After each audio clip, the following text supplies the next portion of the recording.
अध्येष्यते च इमं धर्म्यं संवादमावयोः ज्ञानयज्ञेन तेनाहम इष्टस्यामिति मे मतिः.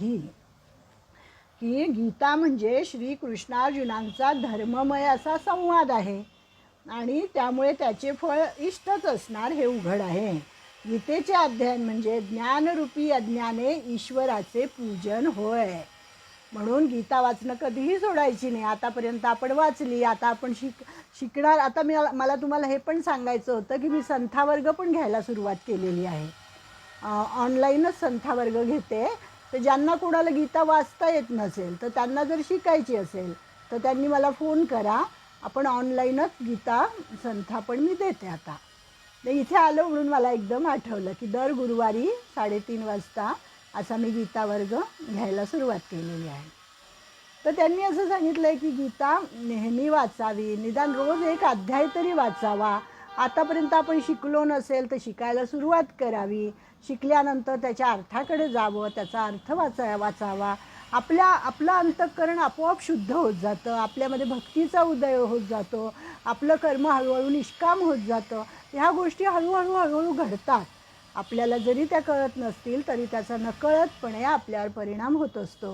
आणि त्यामुळे असं हे अतिशय उत्तम असं हे गीताशास्त्र आहे. तर त्यांनी सांगितलं की गीता ही माऊली आहे. माऊली कशी आपल्याला प्रेमाने जवळ घेते ना.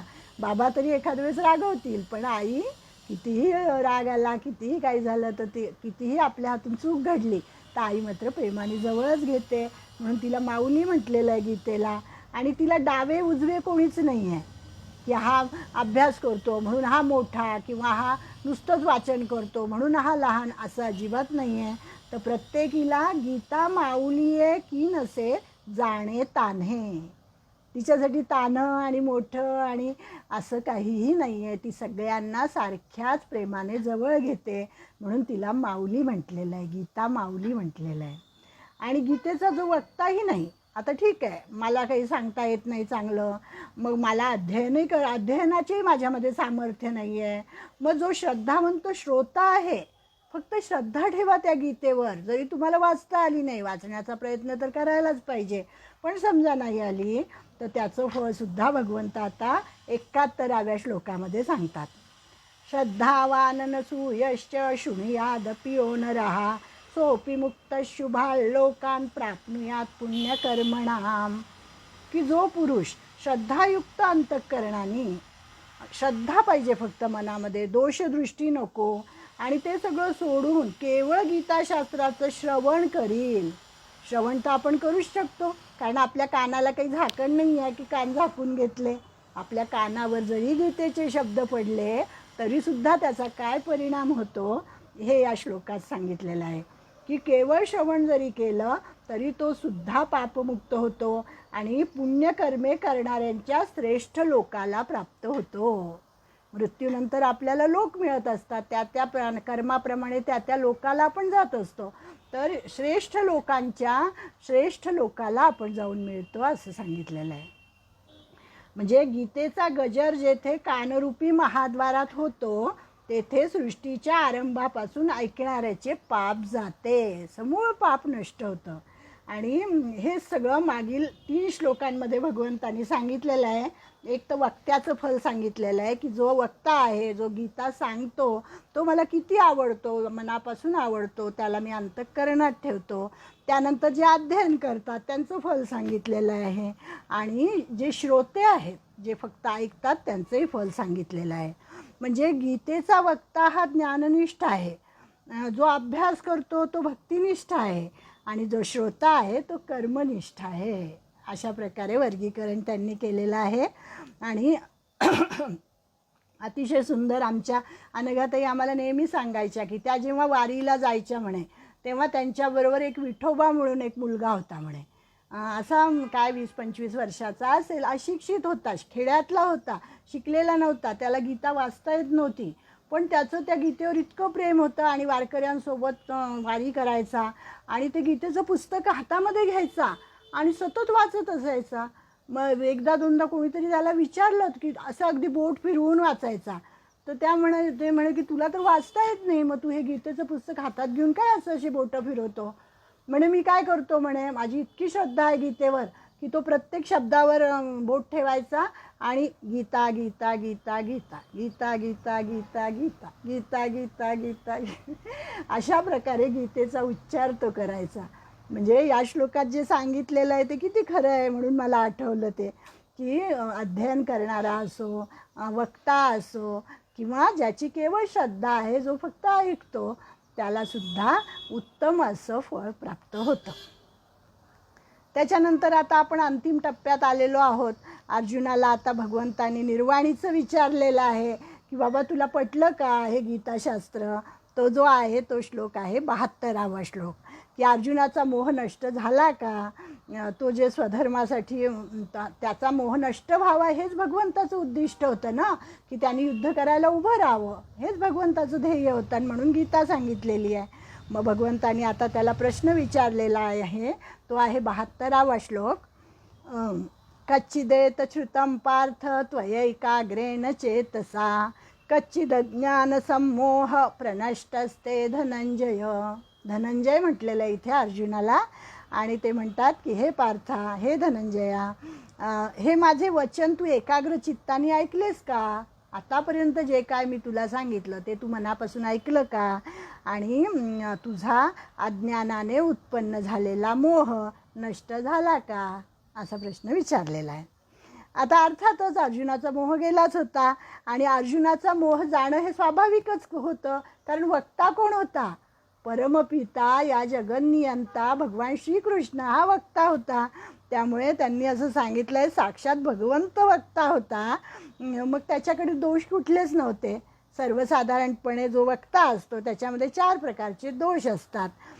पहिला असतो भ्रम, वक्त्याला विषयाचं पूर्ण ज्ञान नसतं आणि मग त्याच्या वचनाने श्रोता निस्संदेह होत नाही, याला भ्रम म्हणतात. माझ्यासारखं असेल कदाचित, संपूर्ण ज्ञान नाही आहे पण सांगायचा प्रयत्न मात्र केलेला आहे. मग काय होतं, मनामध्ये प्रश्न निर्माण होतात ना श्रोत्यांच्या, आणि मग त्याचं पूर्णपणे निराकरण करता आलं नाही की त्याला दोष एक आहे, म्हणजे भ्रम हा वक्त्याचा एक दोष आहे. दुसरा आहे प्रमाद, म्हणजे श्रोत्यांची उपेक्षा करतो एखादा वक्ता बोलताना, त्याला प्रमाद असं म्हणतात, की मलाच सगळं कळतं तुम्हाला काही कळत नाही, असाही वक्ता असू शकतो. तिसरा आहे लिप्सा, प्रतिष्ठा, पैसा, मान याची लौकिक पारलौकिक इच्छा, म्हणजे मला हे मिळावं, ते मिळावं, ते मिळावं अशी अपेक्षा ज्याच्याकडे असते, तो एक दोष. आणि एक आहे करणापाटव, म्हणजे करण म्हणजे साधन, म्हणजे मन, इंद्रिय, बुद्धी, वाणी, शरीर ही सर्व वक्त्याची साधने होत, त्या साधनांच्याद्वारेच तो सांगत असतो. आणि ही साधने म्हणजे त्यात जर कौशल्य किंवा पटुत्व नसेल तर करणापाटव दोष निर्माण होतो. असे 4 प्रकारचे दोष वक्त्यामध्ये असतात. पण इथे जो वक्ता आहे स्वतः भगवान श्रीकृष्ण आहे, आणि त्याच्यामध्ये हे कुठले दोष येण्याचा प्रश्नच नाही आहे. त्यामुळे अर्जुनाच्या मनातला संदेह ताबडतोब गेलेला आहे. 18 अध्याय सांगावे लागलेले आहेत त्याच्यासाठी, म्हणजे अलौकिक असा वक्ता असल्यामुळे त्याच्याजवळ कुठलेही दोष नाही. त्यामुळे भगवंताच्या विवेचनाने, उपदेशाने अर्जुन रोमांचित झालेला आहे, अतिशय रोमांच आलेले त्याच्या शरीरावर, आणि तो भावपूर्ण अंतःकरणाने तो म्हणतो. अर्जुन उवाच, 73वा श्लोक आहे. नष्टो मोह स्मृतिर्लब्धा त्वत्प्रसादान्मयाच्युत स्थितोस्मि गतसंदेह करिष्ये वचनं तव. भगवंताला त्यांनी सांगितलेलं आहे की हे अच्युता, आपल्या कृपेने माझा मोह नष्ट झाला, परिवारासह गेलेला आहे मोह, असं सांगितलेलं आहे. म्हणजे आपल्याकडे जे षड्रिपू असतात ना, काम, क्रोध, मोह, मद, मत्सर आणि हे सगळे, तर ज्ञानेश्वरीमध्ये असं सुंदर वर्णन आहे की माझा मोह हा परिवारासह गेलेला आहे, हा त्याचा परिवार आहे सगळा. इथे सांगितलं आहे त्यांनी की अर्जुन कसा रोमांचित झाला ते आता ज्ञानोबा सांगतात. आणि अर्जुन म्हणतोय की माझा मोह पूर्णपणे नष्ट झाला, मला स्मृती प्राप्त झाली, आणि त्यामुळे मी संशयरहित होऊन राहिलो आहे व आपल्या आज्ञेचे मी पालन करीन. आता तुम्ही सांगाल ते मी करिष्ये वचनं तव, तू सांगील ते मी करायला तयार आहे, असं अर्जुनाने आता पुढच्या श्लोकात सांगितलेलंच आहे. म्हणजे नष्टो मोह स्मृतिर्लब्धा. मग ज्ञानोबा काय म्हणतात बघूया. क्षीरसागरातून बाहेर निघून आपल्या किरणांच्या समुदायाने अलंकृत असा पूर्ण चंद्र. ज्ञानेश्वर माऊलींची भाषा म्हणजे अतिशय उच्च प्रतीची आहे. उपमा आहेत, अलंकार आहेत. अगदी म्हणजे ज्ञानेश्वरीला असं म्हणतात की एखादी नववधू आहे आणि ती जशी हिऱ्या मोत्याच्या सोन्याच्या दागिन्यांनी नटलेली आहे तशी ही ज्ञानेश्वरी आहे. आता याच्यापुढे आपल्याला ज्ञानेश्वरी ऐकायची आहे, शिकायची असं मी म्हणत नाही, पण ऐकायची आहे, निदान आपण वाचू शकतो. तर इतकी सुंदर अशी ही ज्ञानेश, म्हणून मी तुम्हाला सांगून ठेवते की तुमच्या मनामध्ये पण इच्छा निर्माण व्हावी. की त्यांनी कसं सांगितलं आहे बघा, की क्षीरसागरातून बाहेर निघून आपल्या किरणांच्या समुदायाने अलंकृत असा पूर्ण चंद्र, क्षीरसागरापासून स्वरूपाने वेगळा न होता जसा आकाशात वेगळा झालेला दिसतो, त्याप्रमाणे प्रथम मी ब्रह्म आहे अशा समजुतीवर असतो. अर्जुनाच्या मनातलं सांगतोय अर्जुन. आणि त्यावेळी जगाचे भान नाहीसे होते. मग जगत ब्रह्मत्वाने भरून गेलेले आहे असे वाटते. नंतरही समजूत देखील ती मी सोडून देतो. तरी ब्रह्म पण सुद्धा आपोआप जिरून जाते. म्हणजे कधी मी ब्रह्म अशा स्फुरणावर असतो, कधी त्याही स्फुरणाला टाकून सहज स्थितीवर येतो. अर्जुनाची स्थिती कशी झालेली आहे म्हणजे अक्षरशः तो भगवंताशी या हृदयीचे ते हृदयी घातले अशी ज्ञानेश्वरीमध्ये ओवी आहे. की आलिंगन दिलं भगवंतानी त्याला आणि एका क्षणात भगवंत दूर झाले. कारण त्यांना असं वाटलं, अरे याला मी आलिंगन दिलं आणि अद्वैत होऊन जाईल, मग तो आणि मी जर एकच झालो तर मी सांगू कुणाला इथून पुढे. भगवंताला तर श्रोता पाहिजे. मग त्यांनी अर्जुनाला एका झटक्यात परत बाजूला केलं की नको नको, द्वैतच असलेलं बरं, मी देव आणि तू भक्त, असं द्वैतच आपलं राहू दे.